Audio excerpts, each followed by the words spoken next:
Now we go. Okay, thank you very much. I have to say the last time I was here at about this moment, all the power went off in Santa Fe. Anybody was here for that talk? There you go. So you know we had a lot of fun, we sang, we did everything, but actually look at the slides. So I'm thinking this won't happen this time because that's good. Because my wife and I were in Phoenix over the weekend, and we were staying in that hotel that caught fire on Saturday and had to be evacuated. So I'm hoping that my act of God card has been punched for this trip in the Southwest, and that the lights will stay on and everything will work out. So we're looking here at a brand new old picture of Fred Harvey. So this is the first new picture of Fred Harvey that we have found forever. And it's going to be in the upcoming show, which I hope you will all be here for the opening on December 7th. Certainly everybody in the Fredisphere is going to be coming in from all over the country. Lots of Harveys, lots of what we call Fred heads. And I hope you'll be there. And so I want to talk to you today not only about the work that we did on Fred Harvey, but sort of what's happened since the book came out, since the museum really embraced Fred Harvey, which is really leading up to all the things that are going to be happening over the next couple of weeks. So I was introduced to Fred Harvey the way everybody has been up to this point, but I have to say I believe there will be a point in the future where people will be introduced to Fred Harvey here in Santa Fe and here in New Mexico more. But for the last 40 years, I would say most people learn about Fred Harvey at the Grand Canyon. Now, everybody here has been to the Grand Canyon, right? I guess I should ask you, raise your hand if you haven't. So you should start making your reservations right now. So when you go to the Grand Canyon, you stay at El Tovar, and in the main hallway there where the steps are, you see this portrait of this guy. In 1993, my wife and I came to El Tovar. We saw this portrait and it said Fred Harvey, and we had no idea who Fred Harvey was. We went to our room, and there were some pamphlets there about Fred Harvey, and we still had no idea who Fred Harvey was because we grew up in the East. And in the East, no one's ever heard of Fred Harvey. They've only ever heard of Howard Johnson, who sort of came after Fred Harvey's company ceased being as powerful as it had been. So we had no idea what any of this was. We took in the Grand Canyon in all its majesty in about 8 hours, so we really paid careful attention. Really good American tourist at its best. And several of them were sleeping at El Tovar, so we really didn't see very much. I did see the sunrise. And then we went to Petrified Forest, which on a map looked like it was pretty close to Grand Canyon. And so we got at Petrified Forest at 4:45, and it closed at 5 o'clock. So we went 60 miles an hour through Petrified Forest, again, appreciating all the splendor of nature, blah, blah, blah. And ended up at the end at a gift shop that had a huge sign that said Fred Harvey. And my wife turned to me and said, "Who the hell is Fred Harvey?" And we went into the shop, and I bought a book and a little pamphlet about Fred Harvey and sort of put it away. This is actually my wife during our trip to El Tovar in 1993. She's spinning 6 guns that we bought at the Fred Harvey gift shop at El Tovar. The set came with holsters and a badge, pretty nice. And we recently went back to Petrified Forest, and these are the last Fred Harvey signs in America, the original Fred Harvey signs. This is on the side of the building. That's me acting like an idiot. And that's my wife pointing to the sign that we saw then. So without boring with the whole story, 18 years later I wrote a book about Fred Harvey. And you can read the book and we can talk about that. But we're not here to talk about my book and my journey. But I will say that in the last few months I had a great opportunity. The New Mexico magazine asked me to do a piece, which is coming out in a few weeks, which is leading up to all these events that we're having in New Mexico about Fred Harvey, the opening of the show, and also commemorating the fact that some amazing things have happened. I mean, the Castaneda got bought, which is in and of itself kind of a miracle, and La Fonda was purchased by Jenny Kimball, so somebody who really has a great understanding of the Fred Harvey traditions, and I think will make it even more. So this is, you're not supposed to see this yet, but this is the opening spread of the story. It's really beautiful, and the rest of the piece you'll be able to see in a couple weeks. And another thing that we had made during all this, and I'll embarrass Meredith and show this, this is our Fred head logo. And actually one of Fred's great-great-grandchildren made with us as something for the opening of the museum center. So Fred head is a term that actually came up when the word deadhead came up. People at the Grand Canyon who worked at the Grand Canyon started calling themselves Fred heads. So this wasn't known; it was only Fred Harvey employees. But now people who love Fred Harvey call themselves Fred heads. So one day on the phone, Meredith and I were saying, like, wouldn't it be cool if we just took the logo and did that with it? So that's what we did. For those of you who have no idea who Fred Harvey is, let me give you sort of like the basic story. So this is Fred Harvey. He came to America from England in 1853. We'll walk you through some of the history up to the point where he actually matters in the restaurant business. But in his early 40s, he decided to go back in the restaurant business, and he opened this restaurant on the second floor of this building where it says dining room up there in the Topeka, Kansas, Atchison, Topeka, Santa Fe train station. Now, at this time, the railroads each had their own train stations, their own routes, and basically west of Chicago, there were no dining cars. So food service was done at eating houses on the side of the tracks, and all the food was unbelievably bad because all the restaurants were run by local people who knew they were never going to see you again. So they would serve really bad food about 5 minutes before the train would come. You would eat a bite, the whistle would blow, and you would go back, and then they would actually scrape the food off the plate and serve it to the next people coming in because no one was ever going to know that. Fred Harvey, who'd been working in the railroad business his whole life, believed that if somebody actually did something about this and made the food and the service in the Western railroads better, that when people were choosing railroads, keep in mind, if you were going to go to California, there were like 5 different railroads you could take to get there.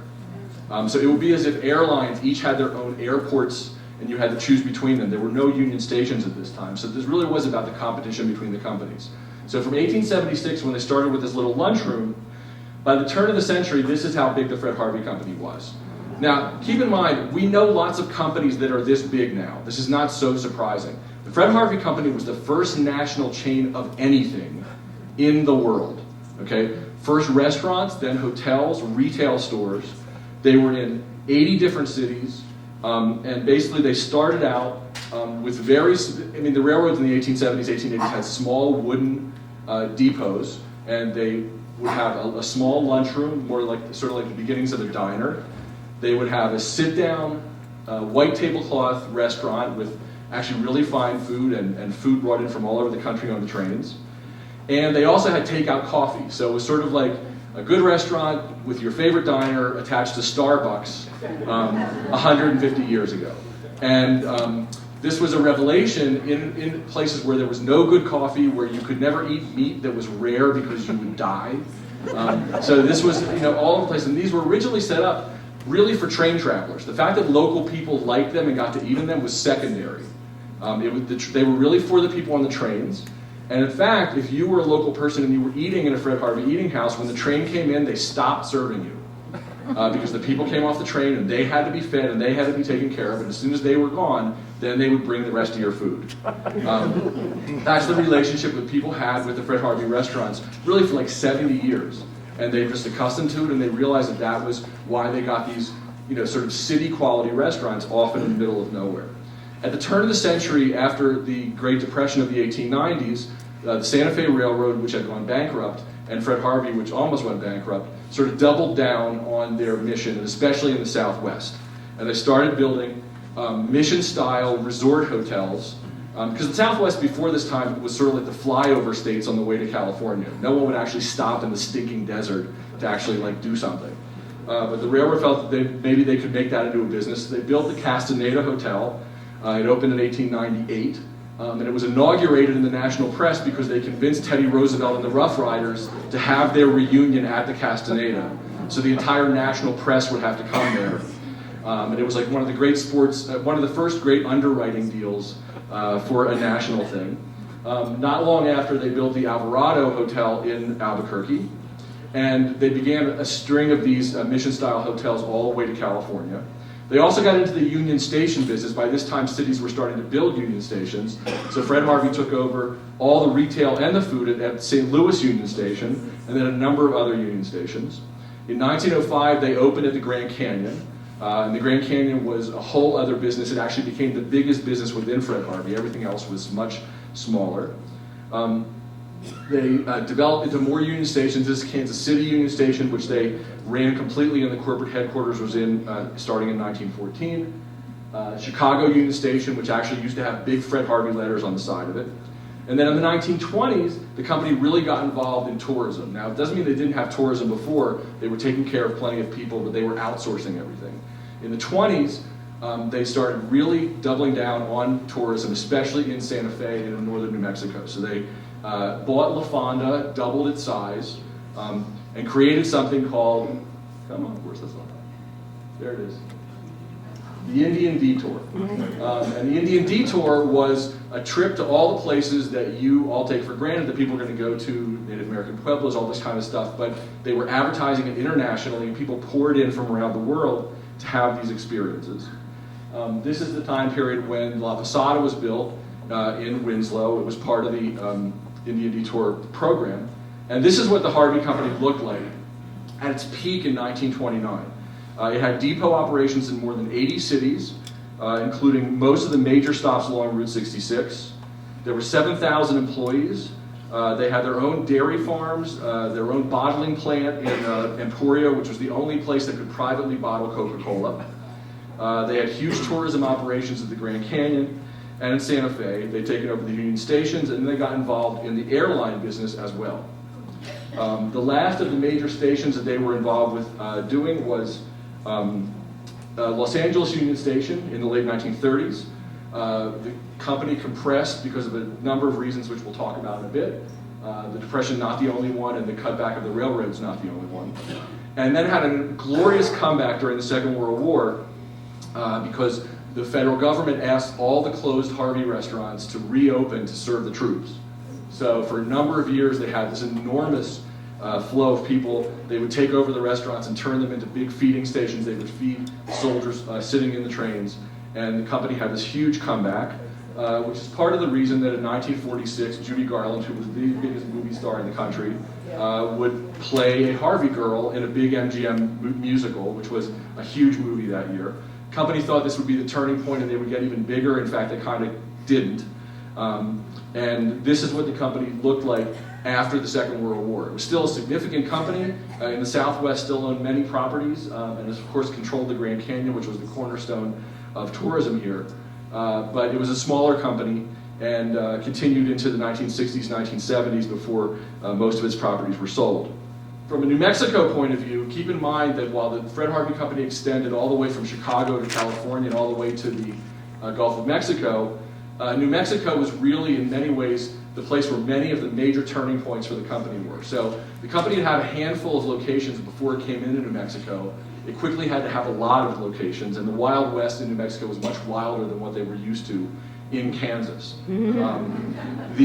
So a lot of the systems that were put into place by the Harvey were put in place to deal with New Mexico, because up to that point they hadn't had to have that. The Harvey Girls were invented in New Mexico at Raton. And they were part of this systematizing of the company. In 1898, as I said, the Castaneda was the beginning of these new mission-style hotels that the company built all over the Southwest. They began a Native American art and craft business at the turn of the century, which revolutionized Native American art. And the international advertising of the Southwest during the 1920s was really one of the major turning points in bringing people to the Southwest. So, let me introduce you to Fred, and now some of these things we found for the first time when we were working on the book, and luckily when the book was done, I had all the stuff that I borrowed from the family, and I said, could I convince you just to donate this stuff to the New Mexico History Museum rather than taking it all back, because a museum should have it and take care of it, and they all said yes. So a lot of these things I had in my house for 6 years, and now they're here.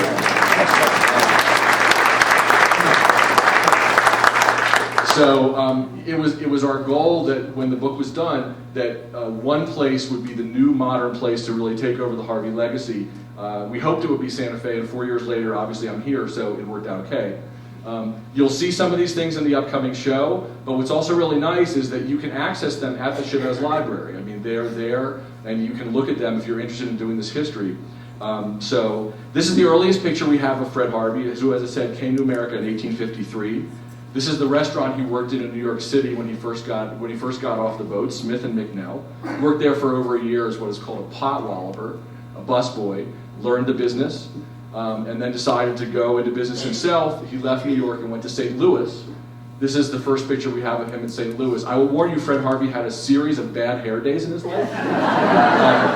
And as someone who has a lot of pictures in my own school yearbook of bad beards, I will say that Fred Harvey went through a lot of beards. So this is one of the more calm ones. Anyway, this is Fred when he was in St. Louis, as is this. So Fred Harvey came to St. Louis. He opened a restaurant right near the pier, right near the wharfs on the Mississippi River. He had a partner. They were doing well. He went back to England, found a wife, brought her back. They had a child, and they were about to have another child when the Civil War broke out. Fred's partner in the restaurant was a Southern sympathizer. One day he left with all their money, and Fred was broke. Not long after, Fred's wife gave birth to their second child and died in childbirth. So by the his late 20s, Fred had come to America, sort of had an American dream experience that had lost everything. He then went to be employed in transportation in Missouri. Since Missouri was the end of where the trains were, in transportation you sort of learned trains, you learned boats, and then you learned covered wagons, because that's what went in through Kansas. So Fred worked on packet boats. He worked in various transportation things. He also got typhoid fever, so you can see he looks really bad here. And he had health problems his whole life, which we think are probably one of the reasons that he wanted to make hotels that people got better taken care of, because he was tired of feeling so crummy at his hotels. He lived in St. Joseph, Missouri for a period. He remarried, and then he and his wife, Sally Mattis from St. Louis, moved to Leavenworth, Kansas. So this is downtown Leavenworth. This was actually the most bustling city in the West at this time, and was expected to be the next great city after St. Louis, was bidding for the Transcontinental Railroad contract, didn't get it. But Fred moved there predicting that that would be the best place for him to be in business. And not long after he and his wife and their two children arrived there, both of the children died of scarlet fever. So we see in the newspaper actually the announcement that Fred Harvey's coming to town and the announcement of the death of his children. And then he and his wife rebuilt a life there. They had 5 kids, and even though Leavenworth did not turn out to be the great place that they thought it would be for business, Fred was a railroad man. He moved around on the railroads and he could live wherever he wanted, so his family stayed in Leavenworth. We actually have a lot of his things from Leavenworth. This is one of his first wallets. This is his photo on his photo business cards. If you think photo business cards are new, Fred had one in 1865. We actually have, this is another one of his early pictures. We have a lot of his date books from this time. This is the earliest one from 1867. A lot of the letters that he wrote home. And basically for over a decade, Fred's job was away from restaurants. He was what's called a freight agent. So when the railroads built new tracks to a place, the freight agent came to talk to the people who were working there about bringing whatever they were mining back to the east, bringing cattle back, bringing vegetables back. So Fred Harvey had to learn everybody's business to be a smart freight agent.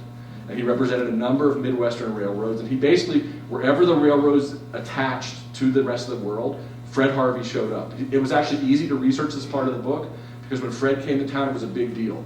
It was in the newspaper that Fred Harvey from the railroad was there, and businessmen should take note. So you could really follow him around.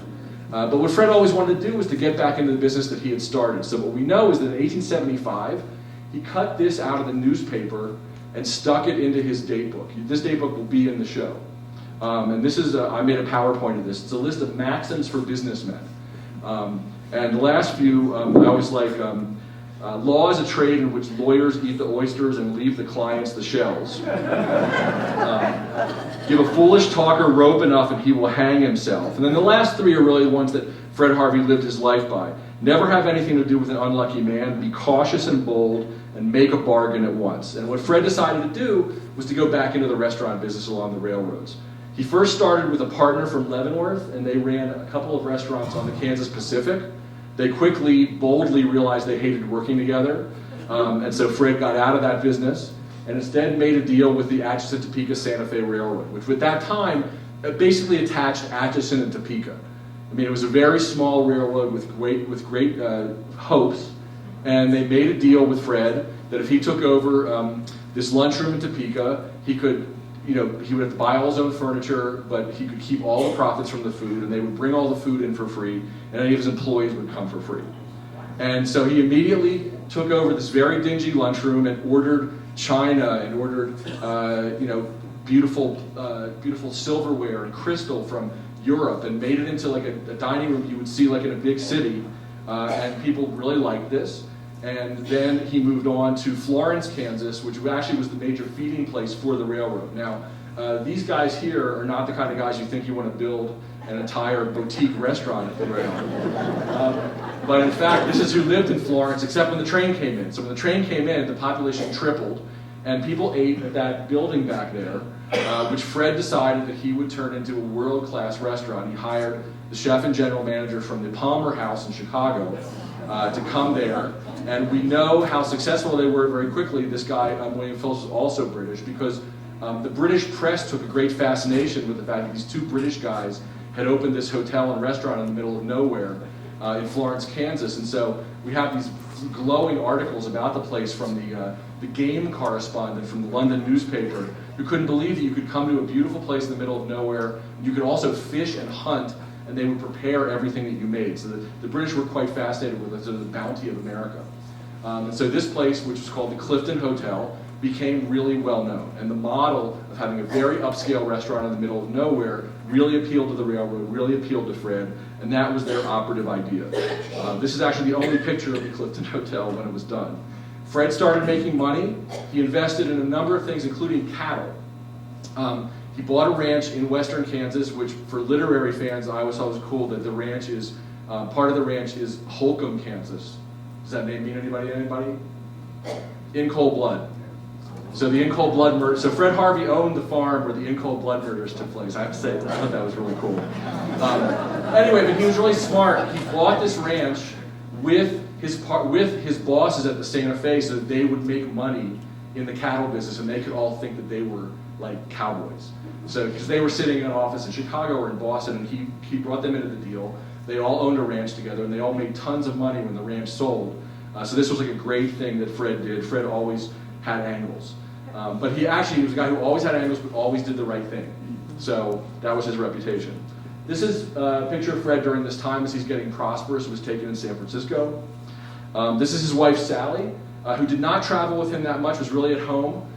We can follow her doings in the newspapers in Leavenworth because she became obsessed with euchre while Fred was away. Ran big euchre tournaments in her house, which was not a casino, but and the euchre tournaments were reported on in the paper, like in the sports section. And the Harveys were kind of the nouveau riche of Leavenworth, and the people who'd been rich there before had their questions about him, but as it got bigger and bigger, they sort of got involved.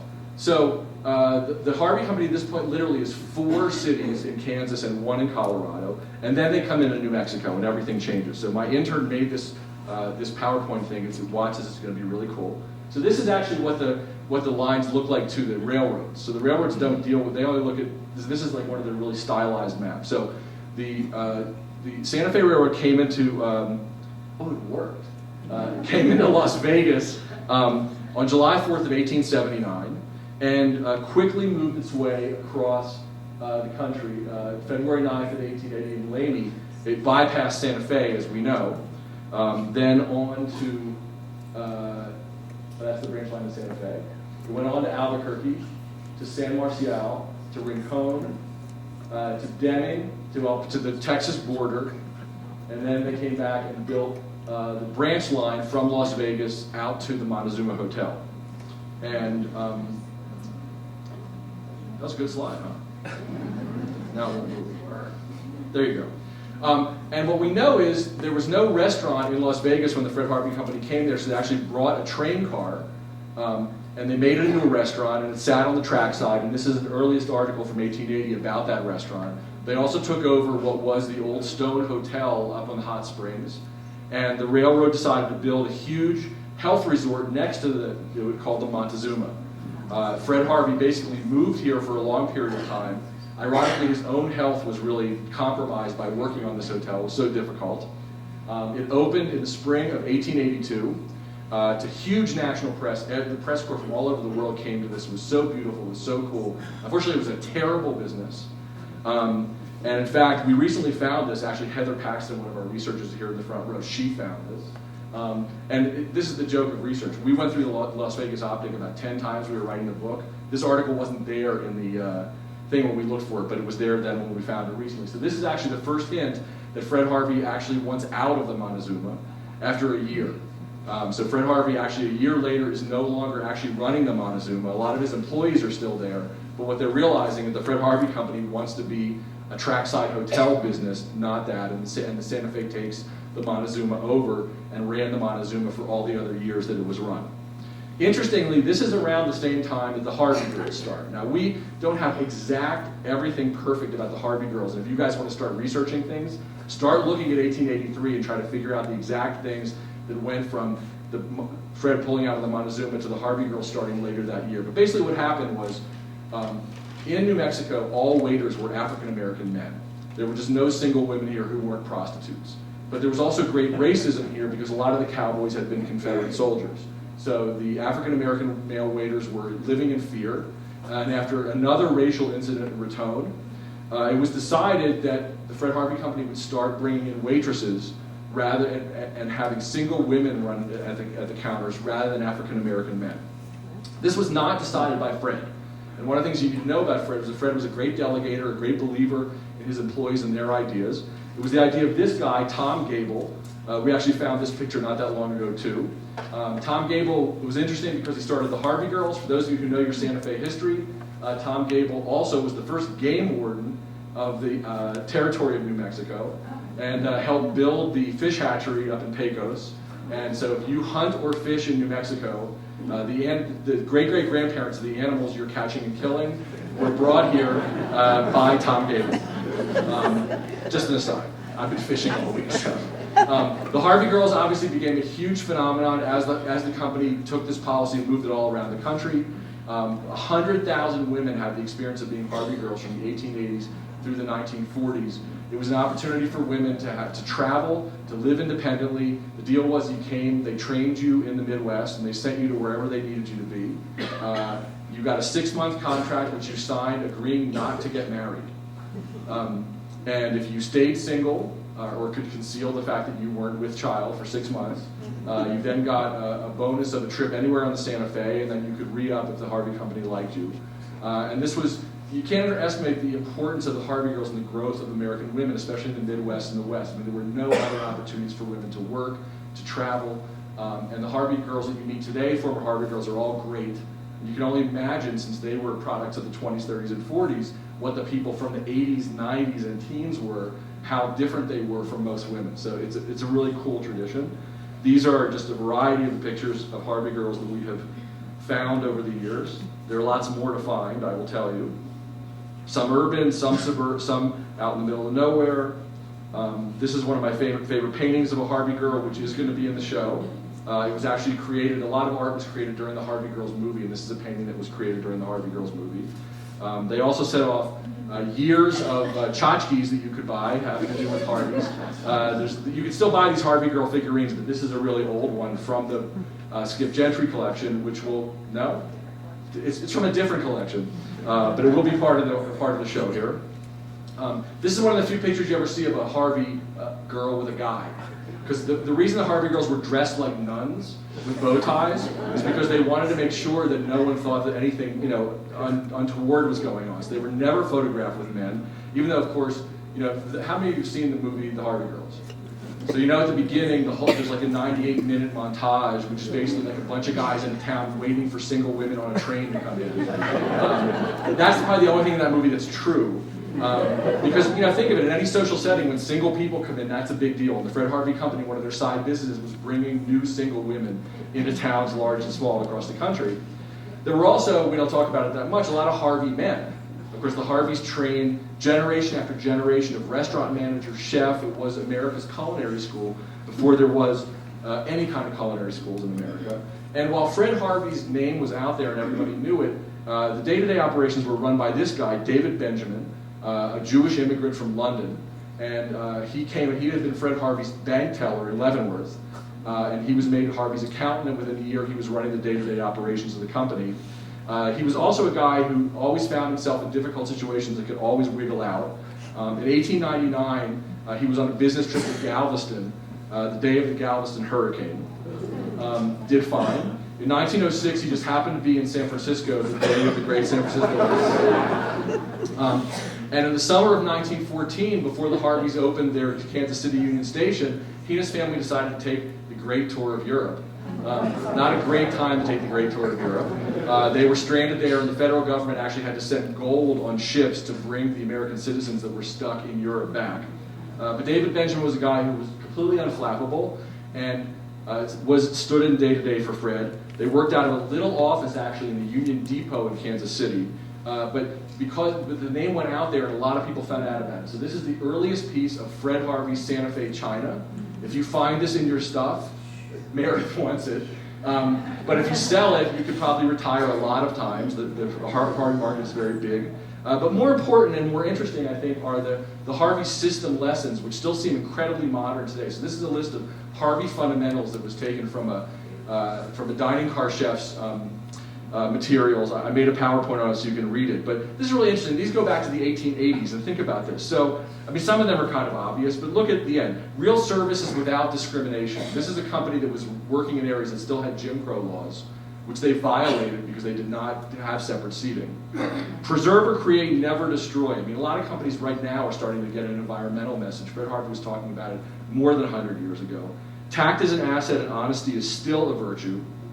And they created a Harvey way to do everything so they could train all their staff, not to be robots, but to very creatively make sure they did excellent service. So every morning, Fred found out by telegram how many eggs, how many cigars. Apparently cigars were more important than food during the 1880s. So cigars actually mattered more. Had been consumed at each of his restaurants. They had a rule for everything, including the famous Harvey Girl cup code, which when you ordered a drink, they turned your cup in a different direction depending on what you ordered, so the pourer could come in and do this and save time. Because they had 30 minutes to serve you a complete meal before the trains had to leave. They standardized the recipes, but unlike a chain today, you didn't get the same thing at every Harvey restaurant. If you were on a long trip, you would get different meals at the next place because they knew you were going to be on a long ride. And the chefs could be entrepreneurial. They would buy things and send them out through the system. In train cars, they had their own locks and keys for them. And by 1884, because of 12 restaurants, Fred was personally making the equivalent of $1.1 million in pure profit in cash a year. There were no taxes then. And the company was making a lot of money, even though it was a tiny company, and basically run by their smarts, and it ended in New Mexico. And then in the late 1880s, the railroad overnight expanded from Albuquerque all the way to California. Basically, the Atlantic and Pacific Railroad was taken over by the Santa Fe, and Fred Harvey had to take over all the eating houses in Arizona and in California, which went all the way to San Francisco overnight, which was very, very difficult. During this time, he asked his son to quit college and come into the family business. This is Ford Harvey, who people don't know is a hero of this story, but in fact, Ford Harvey was Fred Harvey longer than Fred Harvey was. I will explain. Good-looking young man, Fred's oldest. This is him with his wife. And part of the reason that Ford had to come into the business was that Fred wanted to teach him the business, and part of it was that Fred was ill. And you can tell by this portrait that he was not a well man. Fred had what we would today diagnose as a combination of depression and probably either ulcerative colitis, some kind of stomach problem. And he was diagnosed as having Americanitis. This was actually a diagnosis at the time, sort of pre-psychiatric diagnosis. It was a disease of the rich. It was caused by the pressures of success of America. So it only happened to successful people, and the only treatment for it was to leave America.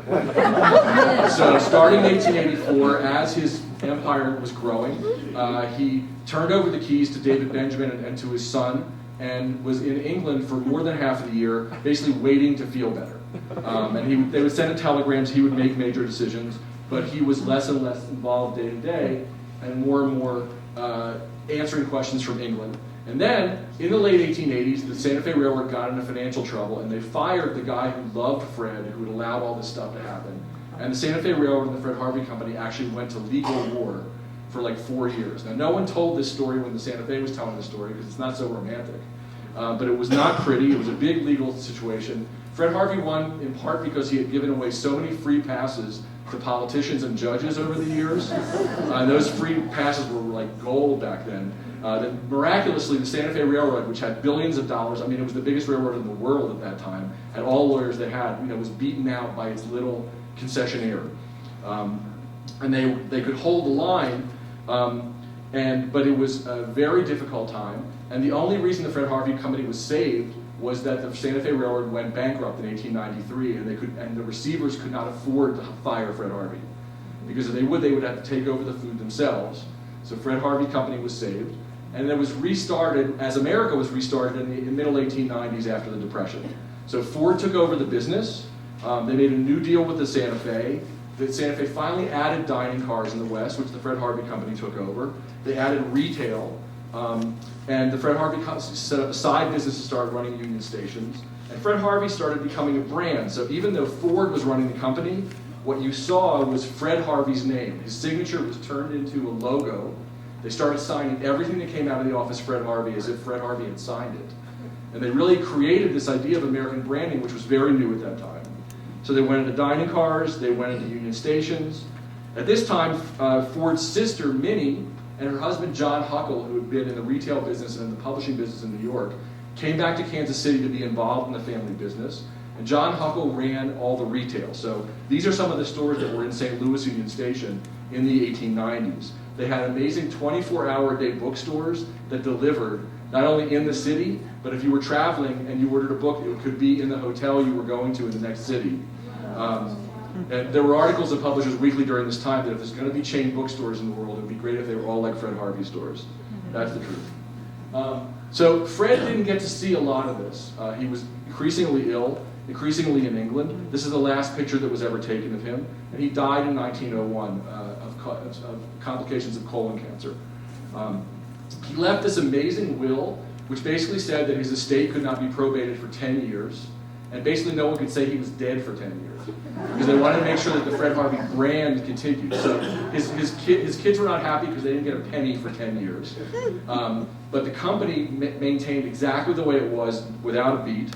And during that time, a lot of things happened that really affected New Mexico. So the Alvarado Hotel was opened.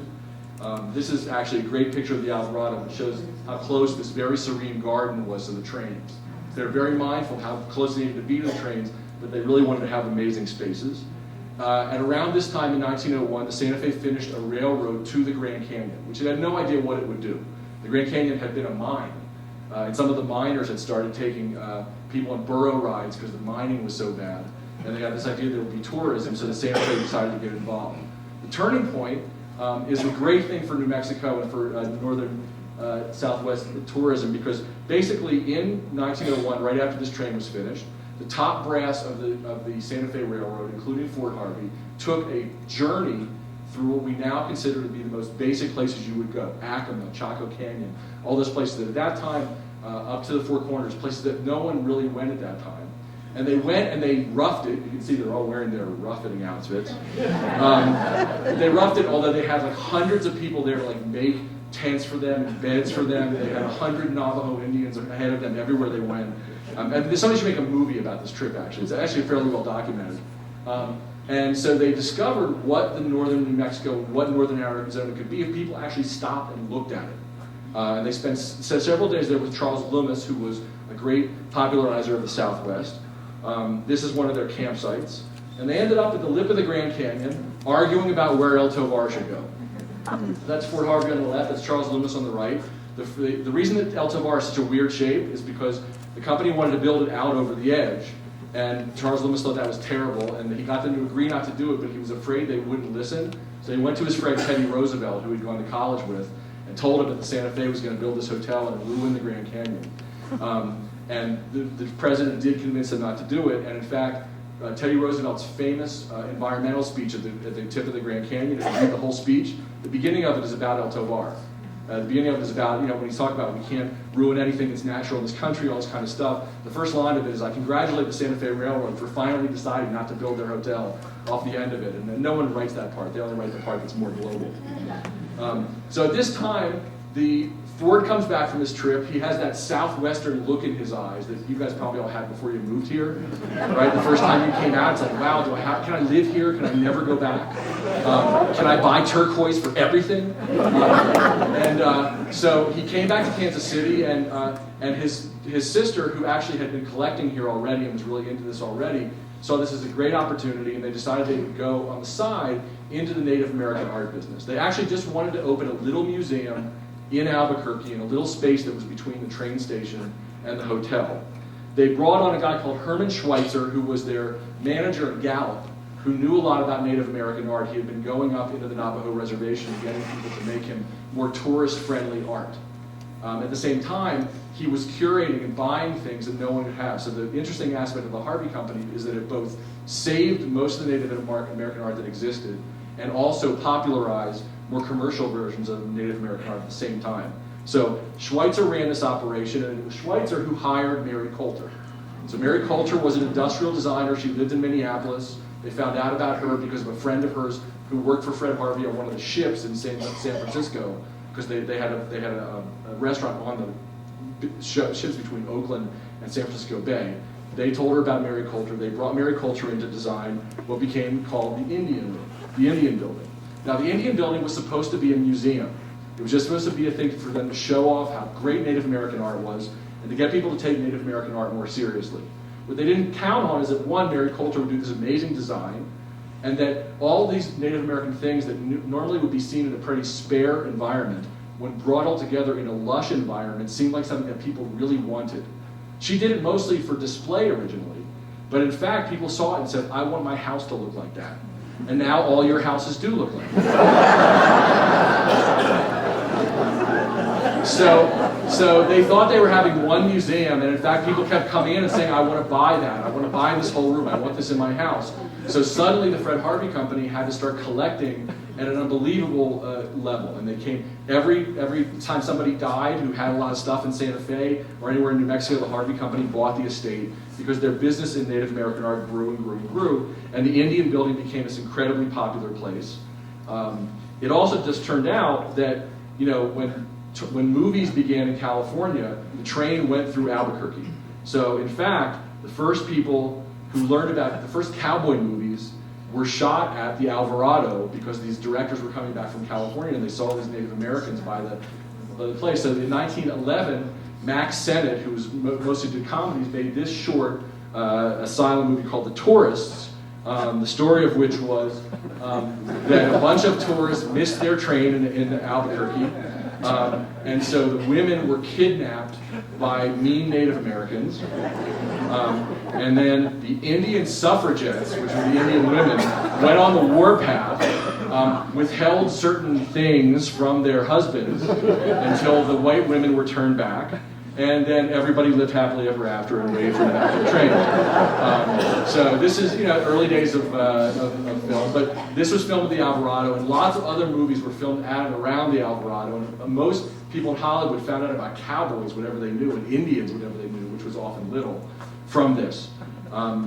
Mary Colter was brought back. Her thing at the Indian Building was a freelance gig. She was brought back in 1905 to build across from El Tovar, which they were building at the Grand Canyon. They created Hopi House. Hopi House was an Indian building that never existed, that looked exactly like a real Indian building. It was also designed so that tourists could go in and out of it, and the top artists in the Southwest were hired to live in it and make art there. It was like a big World's Fair exhibit, which is a lot of what the Fred Harvey Company was embracing. And so during this time, this is how big the Harvey Company was getting. I mean, it was growing. They were serving an incredible number of meals. Ford was running it kind of privately because he really couldn't come out. But 10 years after his dad died, they could finally probate the will. Ford could start being a more public person, and he became, you know, sort of a bigger hero. At least in Kansas City, people realized that he was involved in all this. He had his own company, Maxims. One of the favorites in the Fred Harvey Company was always please the cranks. Because didn't do anything to please people who liked you. Never take yourself too damn seriously, which I have to say Ford Harvey never did. And he's a guy who I think we could learn a lot more about. He's a great character who never gets much attention. He was involved in taking over the creation of Kansas City Union Station. And one of the biggest things, which really also put Santa Fe on the map, Ford and Mary Colter and Herman Schweitzer and the leading people in Santa Fe were involved in the creation of the different exhibits at the World's Fairs in California in 1915. We're coming up on the 100th anniversary of this. I hope every museum in the country is going to do something cool about this, because it really is a great turning point in American travel and in our understanding of America. But The leading people at the Fred Harvey Company and people in Santa Fe created a pueblo, which many of the Pueblo Indians from around here went and lived on for a year, including Maria Martinez, who became famous later for black on black pottery. She was one of the Native Americans hired by the Fred Harvey Company to live in this pueblo, to be a living World's Fair exhibit for a year. And this is also when more people came to the Southwest than ever before, because they came to the fairs, they came to the Grand Canyon, they came to Santa Fe, and all of a sudden the possibilities of tourism became clear. This is also when the National Park Service began, and the Harveys were very, very involved in the creation of the National Park Service. When the war ended, this all exploded in travel. Ford Harvey assumed that he'd be passing on this business eventually to his kids. So his older daughter, Kitty Harvey, was not in the business, but she was a big collector, very business savvy, also openly gay, one of the first openly gay women in Midwestern and Western society. This is a picture of her playing baseball at Indian Gardens at Grand Canyon. And her kid brother, Freddie, who was a World War I pilot, very dashing, very irresponsible, but smart, and these were to be the future of the company. And they knew the railroads were not going to last, because the railroads had been federalized during the First World War, and everybody in the railroad business knew it was never going to be the same. So they started looking into how they would be able to cater to people in cars, because Route 66 ran along the railroad, and also got involved in the airline business. This is when the tourism business began, right here in Santa Fe. And this is the original La Fonda before they expanded it. And they created Indian Detours. And the idea of Indian Detours is that you would go by car across northern New Mexico. You would go to wherever you wanted to go. It was a la carte. But you could visit all the pueblos. You could see all the snake dances you wanted. You could, and it was very, very popular, nationally advertised. This is a great image that's being used in the show. Really beautiful image of a Harvey car. By this time, the company had cars. And some of the dudes and the Indian Details couriers who would take people around and let them see northern New Mexico. These are the Indian Detours couriers posing right around the corner from here. And it was an amazing business. This is Freddie Harvey putting in the first spade for the expansion of La Fonda. When this became so popular, they realized they needed to double the size of La Fonda, which they did in the late 1920s. This is also when Conrad Algier, the famous chef from La Fonda, came here and began serving he was German, so he was serving sort of German fusion, New Mexican, international cuisine. The Harvey cuisine was interesting because it was very much American, but at the same time they did international cuisine. So you go to a Harvey restaurant, you get classic French, classic Italian, and classic and American local cuisine. It was actually a fascinating combination of those things. And La Fonda, of course, became very, very popular. The company also went into the airline business. Transcontinental Air Transport was the first cross-country air service. At this time, planes didn't have lights, airports didn't have lights, you could only fly during the day, not very far. So the way you used planes was, you got on a train in New York, because no one would fly over the Allegheny Mountains, too dangerous. You take a train to Columbus, Ohio, you get in one of these planes and fly to Winslow, Arizona, to Waynoka, Oklahoma, which is a Fred Harvey outpost. You'd have a Fred Harvey dinner. Then you would take the overnight train to Clovis, New Mexico. You'd have a Fred Harvey breakfast. Then you would fly from Clovis to Winslow, Arizona, and have dinner, and then take the train to Los Angeles. And by doing that, you could save a whole day crossing the country. Freddie Harvey was a partner in this with Henry Ford, with Charles Lindbergh, with all the leading lights of the day. And he was in charge, obviously, of the food. So there are some challenges serving food on these planes in the 1920s. First of all, they had windows that opened. So that's a problem. They were not pressurized, so occasionally you would bleed from your ears. That's that. And Freddie Harvey was very open with the press that his biggest challenge was to serve food that people would not throw up. But somehow they did their best. And so the company in 1928 was poised to be transportation friendly to the end of time. It was not going to be taking advantage of the fact that the railroads were on their way out. And then Ford Harvey died in 1928 of the flu. He did not leave the kind of plans for the future of the company that his father had. And so there became a family fight. As you know, family businesses are usually taken down by fights between family members, not necessarily because of business, although it doesn't help that the family fight is during the biggest depression in the 20th century, which is what the Harveys confronted.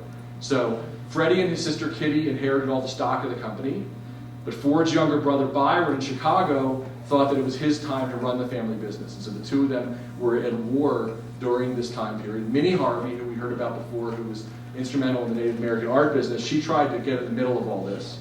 And this picture, which I found in the family album in Santa Fe, gives you an idea about how well people were getting along. So it was a little bit of a tense time between the Kansas City Harveys and the Chicago Harveys. But interestingly, even though there was a depression on, some of the things we most love about the Fred Harvey company still went forward. La Posada was built during this time. The company, the Santa Fe Railroad, went ahead to build it even though the depression had started. The Desert Watchtower, which I think arguably is the coolest thing that Mary Colter ever designed, was built at the Grand Canyon during this time. Then Breno China was developed at this time by Mary Colter for the Super Chief. Bright Angel Lodge was built during this time. So a lot of cool things were built, even though the times were tough. And then Freddie Harvey crashed his plane in the Allegheny Mountains after he'd been told not to fly over them because the weather was bad. He and his wife, clutching their little dog, died. And the company was inherited by his sister, who everybody thought should run it, but she was one of the smartest people in financial Kansas City had ever seen. But her uncle told her that a woman couldn't run Fred Harvey. The irony of a company that was so much about women working that she was told that she couldn't run it was very painful, but they forced her to sell out. She moved to California with her girlfriend, who also lived out there, who was a Perkins. So two great railroad families, and they lived together out there for decades now, and were big philanthropists. And the company was moved to Chicago and taken over by Byron Harveys, and all the Harveys we know today are descendants of Byron Harvey. Because none of the other Harveys had children, and Kitty Harvey didn't have any kids, and Freddie Harvey and his wife and little dog didn't make it. So the Byron Harveys ran the company from Chicago. They ran the company fine. They did not have the same kind of ambition that Fred and Ford had. And the company by this time was really driven by the Grand Canyon. They did one more big thing, which was LA Union Station. For those of you who've been watching the news, LA Union Station, this amazing room that Mary Colter designed as a restaurant, is now going to be a restaurant again. The lease was just signed a couple weeks ago, so you'll be able to go to a really cool gastro pub there. And in Santa Fe, obviously, one of the big parts of this whole time period of the war coming and Fred Harvey being so important is that Robert Oppenheimer and all the people from Los Alamos, basically they used La Fonda as their watering hole when experiments went bad or good. So if you talk to people who worked there at the time, they of course all remember them all coming back the day that the bomb worked. They remember less of the stories of all the failures they had, but it is in itself an amazing history. And it's of course during this time that the Harvey Girls movie was made. And the Harvey Girls movie was huge. I mean, this is a picture of Elizabeth Taylor holding a box of Harvey Girl chocolates. And I mean, there was such press for this movie. It was like the way we see a movie today, but it wasn't that common at that time. But as I said, the company got smaller after the Santa Fe Railroad didn't want to keep the places open, and it constricted to the places that Fred Harvey could run, mostly in northern New Mexico and in northern Arizona. The company bought El Tovar in the 1950s. For those of you who have been watching the fight about the concession at the Grand Canyon, the reason they're fighting about the concessions at the Grand Canyon South Rim is because the federal government owns the land, but the Fred Harvey company owns the buildings. And the company that bought Fred Harvey still owns the buildings. And the buildings are now worth $200 million. So no one else can get the contract unless they pay the $200 million, and that's why they're all fighting. The Harvey company continued to run La Fonda in Santa Fe until the Ballons bought it in the 1960s. Kitty Harvey lived until the mid-60s. She had most of the family stuff, and when she died, she donated a lot of it to all kinds of different places. For those of you who noticed, the federal government put out a stamp the other day with a Thomas Moran painting of the Grand Canyon. I don't know if you saw it. That painting is signed, if you look really close, it says, "To my good friend Ford Harvey." That was a painting that Moran did himself for the Harveys, was in the Harvey family collection, was donated to Nelson Atkins, and is now on a postage stamp. So Kitty Harvey owned a lot of other stuff. We don't even know where all of it is. And the company that became Xanterra bought the Fred Harvey company in the 70s. Now this begins the time when things didn't go so well for the Harvey legacy, which is why we're also happy that we're even talking about this today.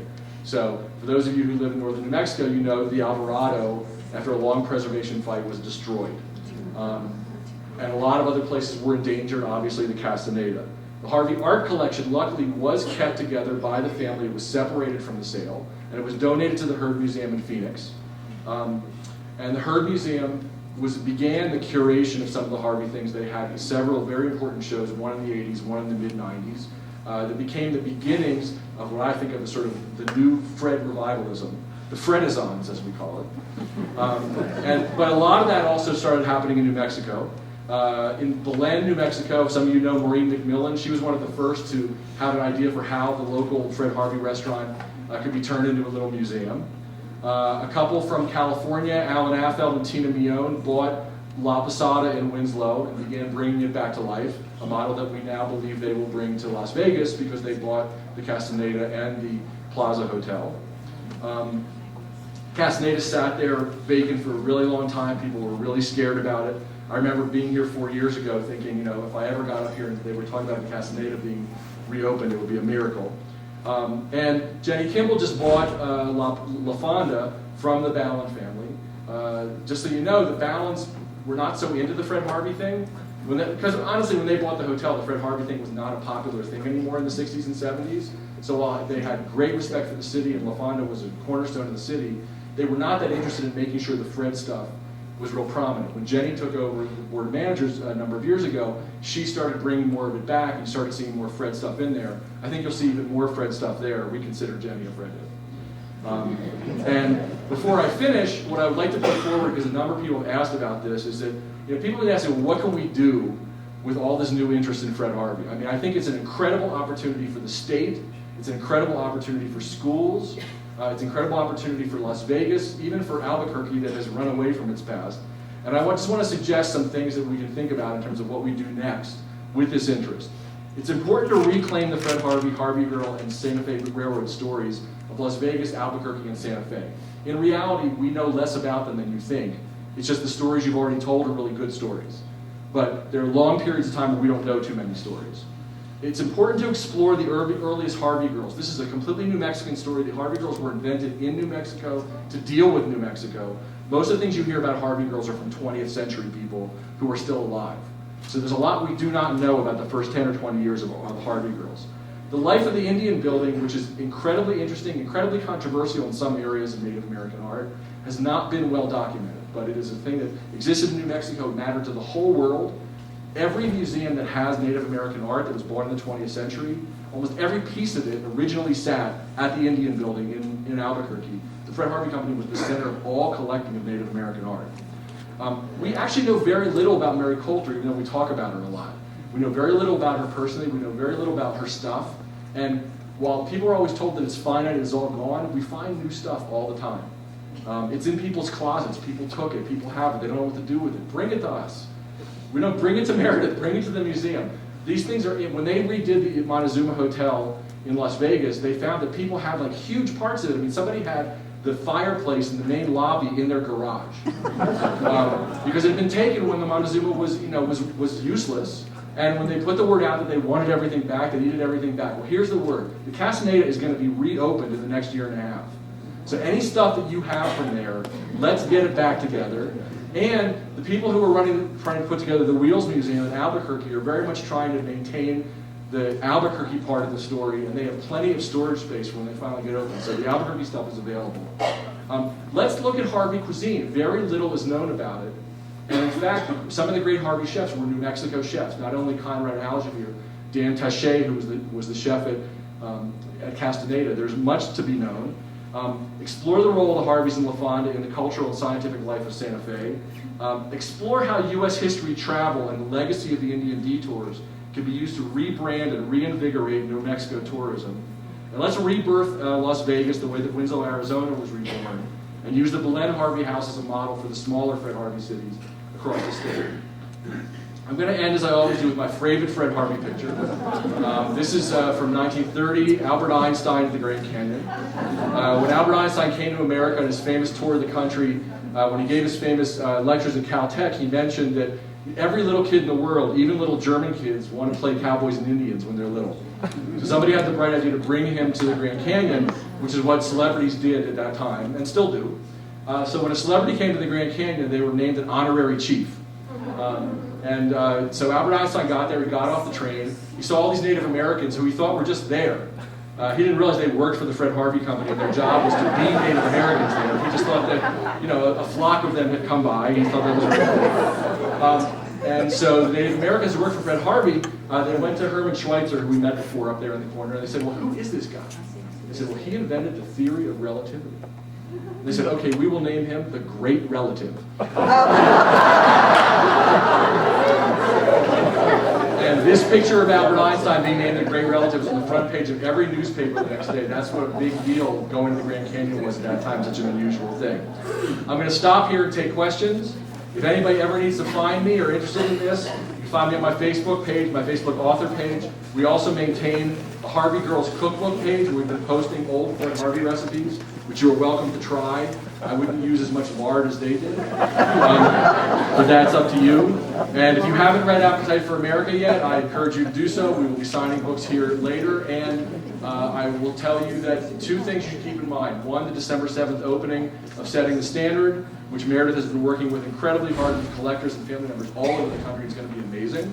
For those of you who have not been to Las Vegas yet and are interested in that, November 8th and 9th, we'll be doing events in Las Vegas. It's a wonderful series of events. You can find out about it through the Main Street Las Vegas site or through my site. You come Saturday, we're doing a cocktail party, a benefit cocktail party for Main Street Las Vegas at the Castaneda. There'll be a tour of the Castaneda. I'll give a talk, and then there'll be a Fred Harvey dinner at the Plaza Hotel, where I'll be speaking, Meredith will be speaking, representatives from Alan's group will be speaking, and I think we're going to make Steve Wimmer from La Fonda speak, although he's really resisting at this point. There's not that many tickets left to that. If you want to do it, I would encourage you to go online and buy them right away. So I'm going to stop now. Does anybody have any questions?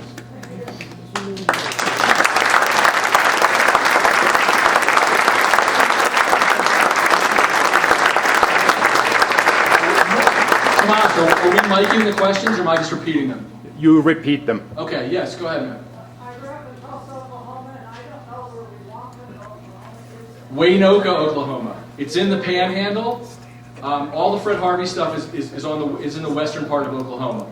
It's actually much closer to Texas than to Oklahoma City. I can tell you because I drove there. Not only is there a building, but there's actually one of the best Fred Harvey museums in the country is in Waynoka. You know how Oklahoma supports the arts? They gave them this wonderful grant to recreate and Oklahoma was pretty important in the 20th century part of the Santa Fe Railroad story. And it's a great place. Yes? Super lecture, thank you. And there are some Harvey girls still living. And I wonder if there are any in the audience. Are there any Harvey girls in the audience?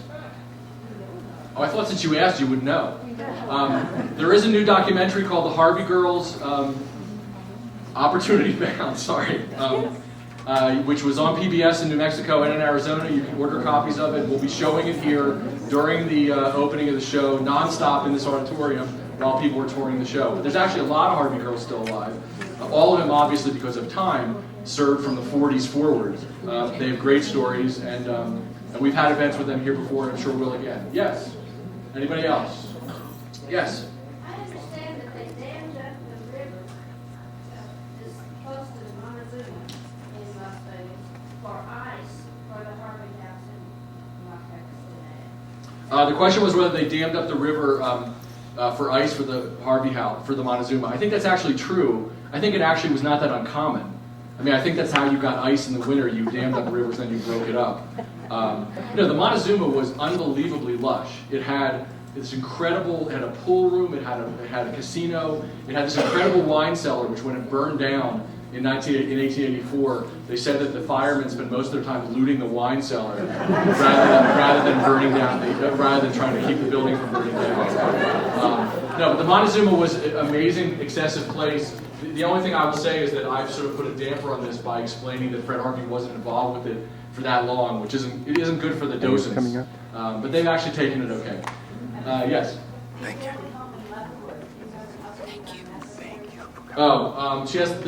Fred Harvey's original house in Leavenworth on Olive Street has been being restored longer than most of us have been alive. I have no belief that it will be done anytime soon, but if you're interested in going to Leavenworth where Fred Harvey grew up, the Carroll Mansion, the Historical Society of Leavenworth, actually has an exceptional Fred Harvey collection. Are you borrowing from their collection? Oh, it's long term. But they have a lot of original Fred Harvey letters. They have a lot of the china from Fred Harvey's house. They have these Edison discs of Fred Harvey's voice, which we've yet to be able to get a sound off of, but when Fred was sick and these Edison disc technology began, he and Ford sent recordings back and forth across the ocean because Fred wasn't sure that his family would ever see him again. And we've been spending years trying to get sound off these discs. Maybe someday. Any other questions? Yes? How many Harvey houses along the train route, the original ones, are still around? If you look in the appendix of my book, we actually have a list of every place where the building is still there. It depends on which state. I mean, there were a lot of the buildings. So some of the buildings in Kansas are still there. Most of the buildings in New Mexico are still there, but some of them, I mean, the one in Clovis, no one's walked into in years. The one in Lamy, sadly, is not around. Obviously, the Alvarado is not around. A number of the buildings in Arizona are there. I would say more buildings have been saved in New Mexico, Arizona, and California, and a handful in Texas. And a lot of cities save them and don't make them into restaurants or hotels. They make them into civic buildings to save them. But there are a number of them. You can tour them. We call it the Tour de Fred.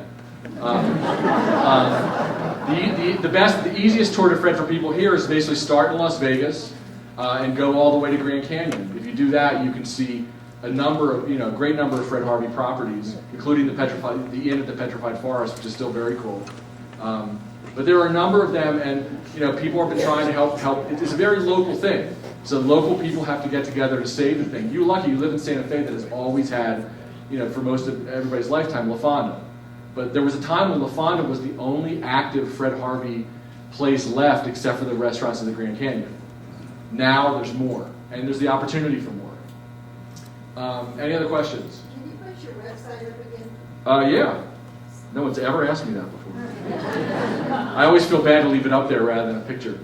But yeah, that's my personal website. This is my author webpage, and this is the Harvey Girls webpage where we post Harvey Girl recipes every day. In the back, yes? Stephen, I teach cooking classes, and I've actually done a couple of classes out of your cookbook. Okay. And in the cookbook, their tortillas they made were made from cream of wheat.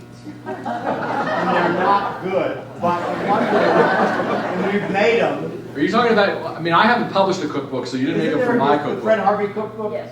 No, there's one called the Harvey House cookbook. Oh, that's not related to you? I'm sorry. Okay. No, a couple Trainiacs made that. Oh, okay. I'm not sure they'd ever cooked before they made it. Yeah. They're really nice guys. We're trying to develop a real cookbook. A lot of those recipes were not great. I will say in their defense, what's interesting about the Harvey Company is that as they tried to bring different cuisines to America, they weren't always at the beginning trying to make sure they were completely authentic. They were trying to make sure that Americans would like them. Okay, so like the LA Union Station guacamole recipe has cream cheese in it, which you wouldn't do. But there actually are varieties of versions of all these, and in the different places, some places did very authentic things, some places didn't. But we have over 2,000 Harvey recipes now that we've found through our research, including every dish that was served at El Tovar in 1930 and the recipes for them, which we're hoping will form the basis of this cookbook, which we've been very slowly doing over the years because we're not good cooks either. But we do post them. If you try the recipes, please email us and let us know how they go. And I've heard about your cooking classes, and I've seen notice of cooking classes in other cities. If I ran a cooking school, I would at least do 1 week of Fred Harvey recipes. You can read the book. There's 50 recipes in my book. There's plenty of things to do. It's the Fred Harvey story, among everything else, it's a great teaching tool. And the Harveys knew this themselves. Part of the Harveys' job was to explain the history of the West to Americans. That's what history tourism was. The Harvey Company kind of invented history tourism. So they thought of the materials they created as a way of teaching about a lot of things, about service, about cuisine, about Native American history. If you looked at how Native American history was taught in America before the materials the Fred Harvey Company created for their guides, the story, it was a white man's story of America before the Fred Harvey Company came out here and created the materials that were used at the Grand Canyon, used in Santa Fe, and telling a history of America that went back to the actual beginning of America. So it's actually a fascinating cultural phenomenon in a lot of different ways. But then I'm biased. Yes? Could you introduce Meredith and how we can contact her? To Meredith, stand up. This is Meredith Davidson, who is the curator of 19th and 20th century here at the museum, and we believe that She was brought in primarily to deal with Fred Harvey, but obviously there's many other things to do. But we lobbied for her to be brought in because we wanted somebody who was going to be involved in this, because there's a ton of Harvey stuff here now, and we're hoping even much more. There's a lot of private collectors, either themselves or their families, trying to decide what to do with their materials. A lot of the Fred Harvey stuff left the company's hands or are in private hands. So what's cool about it is that you can retell parts of the story as soon as you find these things. Literally, like 6 months ago, somebody donated to the Herd Museum Mary Colter's fabric book for La Posada. Okay? No one even knew it existed. Okay? It's hundreds of pages of fabric swatches that she did for every surface at La Posada. The people at La Posada were not happy when they found out that somebody knew this still existed, but now you can see it. There's actually a couple slides of it online right now. But you'd be amazed what we don't have, but could still easily be in private hands. Mary Colter lived here. I have no doubt there are people in Santa Fe who own things that were in Mary Colter's house that would be of value to us in recreating her life. Oh, yes. Before we take any more questions, let Meredith talk a little bit about the upcoming show. I would love that. Go ahead. First of all, can we give Stephen another hand? Thank you all for coming out. I mean, this is a packed house. I mean, it always is with Stephen, but it's really a special thing to have everyone come out. So on December 7th, just a little bit about the show that's coming up. On the mezzanine level now, where you have some Fred Harvey content, we're kind of fleshing that out. It's going to be a much bigger story. All day from 10 to 5 on the hour, we're going to be showing Katrina Parks' documentary on Harvey Girl, so you can stop by every hour and watch it. At 2 p.m., Stephen, myself, and Katrina Parks will be in here having a kind of informal conversation about our process of discovering Fred Harvey and working with Fred Harvey history. And, one of the things that Stephen and I talk about all the time is that the Fred Harvey story will take you down any rabbit hole you can imagine, and that it's kind of a never-ending topic. And so if you do have aspects of the story, if you do have things in your house, I mean, I really do encourage you to reach out to us because I think it's really going to grow from here. So you can reach me on our website. There's contact information. You're welcome to email me with questions. I'm much better with email than phone, so try me on email. And Stephen will be back again and again, hopefully. And he's been completely integral in the content for the exhibit. And so I think you'll be, I think you'll have a great time. So I hope you come out for that opening. I know people are hungry, but I'm happy to take a few more questions. Yes, ma'am. Is there any connection with this exhibit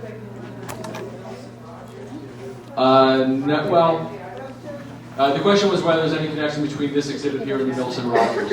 Only that the Mills and Rogers has some things that come from people from Harvey family members in Santa Fe. The Mills and Rogers show is a relatively small show, and the number of things in it that the strongest things in it, I think, are the things that the Mills and Rogers are the strongest on. They have Maria Martinez's work, they have Nampeo's work. So I think the things that are really strong that you never saw before are things like that. I haven't been to the show, but I talked to the director of it when he was planning it, and I heard it's really, Mills and Rogers is a great little museum. But keep in mind, that's a